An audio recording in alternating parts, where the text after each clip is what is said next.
La guerre en Ukraine, ça a été vraiment le déclenchement d'une forte volatilité sur les marchés mondiaux en tout. On le voit sur l'énergie, sur le prix des carburants à la pompe, mais aussi sur l'alimentation des animaux, sur la vente des céréales.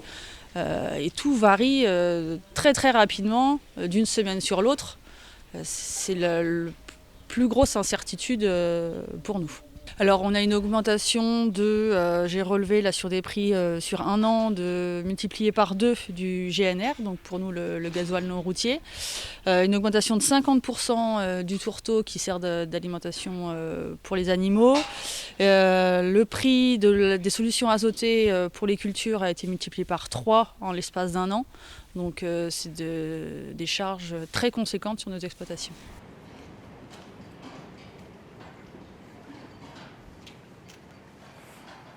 En plus de la pression financière, parce que ça a un impact sur nos trésoreries à très court terme, il y a une pression morale de devoir prendre la décision à un instant T d'acheter, de ne pas acheter, de qu'est-ce qu'ils vont faire les cours demain, la semaine prochaine, dans un mois. On aurait dû acheter l'aliment plus tôt. Il y a quand même cette pression aussi de prendre des décisions sur nos exploitations et qui ont des enjeux forts sur la rentabilité à venir de l'exploitation agricole.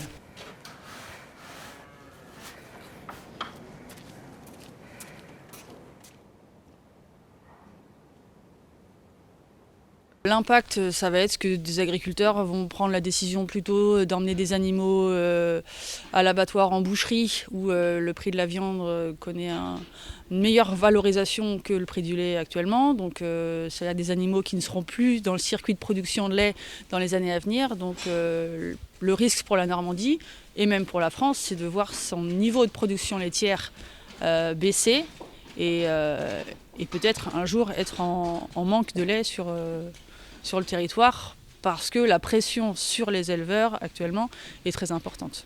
Une solution qui va être plutôt ce qui va en découler et qui va impacter le consommateur, ça va être une augmentation du prix de l'aliment pour le consommateur, parce que toutes ces charges qui s'accumulent sur les exploitations doivent se répercuter tout au bout de la chaîne, et au bout de la chaîne, c'est le consommateur, quoi. Et donc c'est vrai que ça va avoir un impact lourd pour toute la population.